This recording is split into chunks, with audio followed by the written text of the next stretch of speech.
ಬಂಧುಗಳೇ, ನಮ್ಮತನದ ಅರಿವಿನೊಂದಿಗೆ ಇವತ್ತಿನ ಈ ಒಂದು ಕಾರ್ಯಕ್ರಮದ ಸಂಘಟನೆಯಲ್ಲಿ ಕೈ ಜೋಡಿಸಿರತಕ್ಕಂಥ ಎಲ್ಲ ಯುವ ವೃಂದಕ್ಕೆ, ಎಲ್ಲ ಸಂಘಟನೆಯ ಹಿರಿಯರಿಗೆ ನನ್ನ ಹೃತ್ಪೂರ್ವಕ ಧನ್ಯವಾದಗಳನ್ನು ನಾನು ಸಲ್ಲಿಸ್ತೇನೆ. ನಾನಿವತ್ತು ಇಲ್ಲಿ ಮಾತಾಡ್ತೀನಿ ಅಂತ ನನಗೇನು ಗೊತ್ತಿರಲಿಲ್ಲ. ನಾನಿಲ್ಲಿ ಕಾರ್ಯಕ್ರಮ ತನಕನೂ ಬರ್ತೀನಿ ಅಂತ ನನಗೇನು ಗೊತ್ತಿರಲಿಲ್ಲ. ಬಂದು ಕಾರ್ಯಕ್ರಮ ಉದ್ಘಾಟನೆ ಮಾಡಿ ಹೋಗಬೇಕು ಅಷ್ಟೇ ಗೊತ್ತಿತ್ತು ನನಗೆ. ಆದ್ರೆ ಅದೇನೋ ಪ್ರೀತಿ ವಿಶ್ವಾಸ ಇಲ್ಲಿ ತನಕ ಎಳ್ಕೊಂಬಂತು. ಒಂದೆರಡು ಮಾತಾಡ್ಬೇಕಾದ್ರೆ ನಮ್ಮ ಬಸವನಗೌಡ ಪಾಟೀಲ್ ಅವ್ರು ಹೇಳಿದ್ರು, ಇವತ್ತು ಬೆಂಕಿ ಬೀಳ್ತದ್ರಿ ಕರ್ನಾಟಕಕ್ಕೆ ಅಂತ.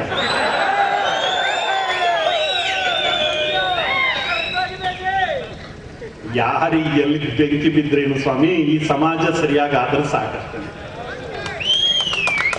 ಯಾರ ಕಡ್ಡಕ್ಕೆ ಬೆಂಕಿ ಬೀಳ್ತದೋ, ಯಾರ ಅಂಡರ್ವ್ಯಾರಿಗೆ ಬೆಂಕಿ ಬೀಳ್ತದೋ ಅಷ್ಟೊಂದು ನಾನೇನು ಮಾಡಲಿ.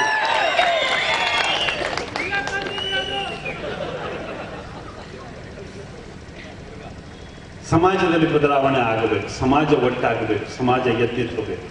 ಈ ಜಾತಿಯ ಮುಖವಾಡದ ಬದುಕಿನಿಂದ ಹೊರಗಡೆ ಬರಬೇಕು. ಹಿಂದೂ ಸಮಾಜ ಒಂದಾಗಿ ನಿಂತ್ಕೋಬೇಕು. ಈ ಜಾತಿ ನಮಗೆ ನಮ್ಮ ಸಂಪ್ರದಾಯದಿಂದ ಬಂದಿರತಕ್ಕಂಥದ್ದಲ್ಲ, ಬಂದಿರತಕ್ಕಂಥ ಎಲ್ಲೋ ವಿಕಾರ ಇದೆ, ವಿಕೃತಿ ಇದೆ. ಇದು ನಮ್ಮ ಯಾವುದೇ ಧರ್ಮಶಾಸ್ತ್ರಗಳಲ್ಲಿಯೂ ಹೇಳಿಲ್ಲ, ಯಾವುದೇ ಇತಿಹಾಸದ ಪುಟಗಳಲ್ಲಿ ಕೂಡ ಜಾತಿಯ ಬಗ್ಗೆ ಉಲ್ಲೇಖ ಮಾಡಿಲ್ಲ. ಈ ದೇಶದಲ್ಲಿ ಜಾತಿಯ ವಿಷಬೀಜವನ್ನ ಅತ್ಯಂತ ಅಧಿಕೃತವಾಗಿ ಹುಟ್ಟು ಹಾಕಿದ್ದು ಬ್ರಿಟಿಷರು. ಅಧಿಕೃತವಾಗಿ ಹುಟ್ಟು ಹಾಕಿದ್ದು ಬ್ರಿಟಿಷರು.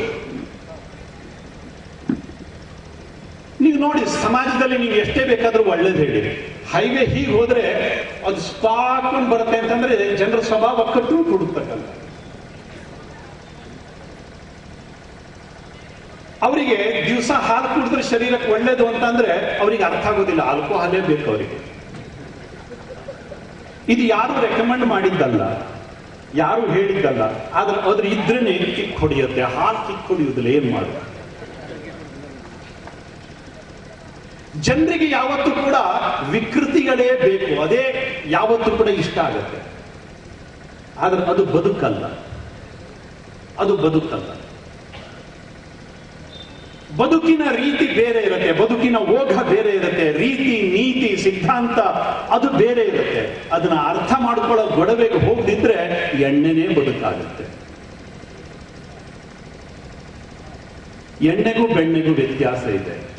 ಬೆಣ್ಣೆ ತಿಂದ್ರೆ ಶಕ್ತಿ ಬರುತ್ತೆ, ಎಣ್ಣೆ ಹೊಡೆದ್ರೆ ಕಿಕ್ಕು ಬರುತ್ತಲ್ವಾ.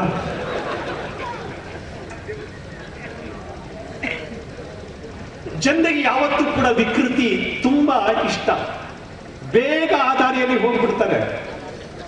ಈ ಜಾತಿಗಳು ಬಂದಿದ್ದು ಹೀಗೇನೆ. ನಮ್ಮ ಧರ್ಮ ಸಂಪ್ರದಾಯ ಇದರ ಹೊರತಾಗಿ ಯಾವ್ಯಾವ ಕೆಲಸ ಮಾಡ್ತಾ ಇದ್ರು ಅಂಥವರೆಲ್ಲರೂ ಒಂದೊಂದು ಜಾತಿಯ, ಏನೆಲ್ಲ ಕೆಲಸ ಮಾಡ್ತಾ ಇದ್ರು ಅಂಥವರೆಲ್ಲರೂ ಒಂದು ಜಾತಿ ಅಂತ ಪರಿಗಣಿಸಲ್ಪಟ್ಟರು.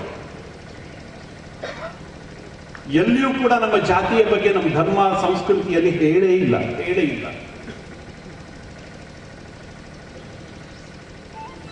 ಸಮಯ ಇದ್ದಾಗ ಇನ್ನೊಮ್ಮೆ ಅದರ ಬಗ್ಗೆ ಅಧಿಕೃತವಾಗಿ ಅತ್ಯಂತ ವಿಸ್ತೃತವಾಗಿ ನಿಮ್ಮ ಮುಂದುಗಡೆ ವಿಷಯವನ್ನ ಹಂಚ್ಕೊಂತೀನಿ.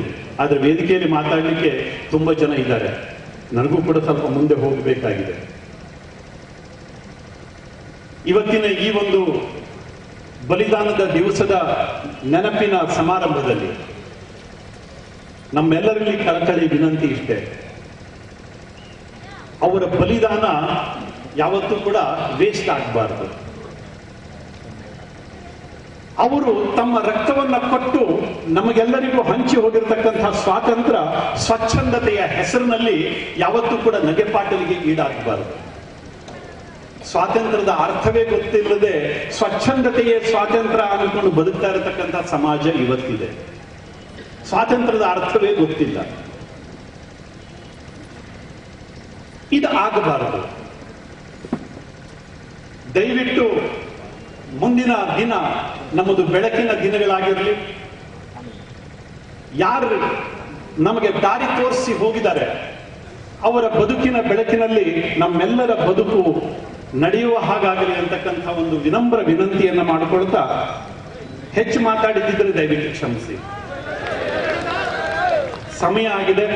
ಅದಕ್ಕೋಸ್ಕರ ವೇದಿಕೆಯಲ್ಲಿ ಇರ್ತಕ್ಕಂಥ ಇನ್ನಿತರ ಎಲ್ಲ ಹಿರಿಯರಿಗೆ ನಾನು ಕ್ಷಮೆಯನ್ನು ಕೇಳ್ತಾ ಅವರಿಗೋಸ್ಕರ ವೇದಿಕೆಯನ್ನು ಬಿಟ್ಟುಕೊಡ್ತಾ ಇದ್ದೀನಿ.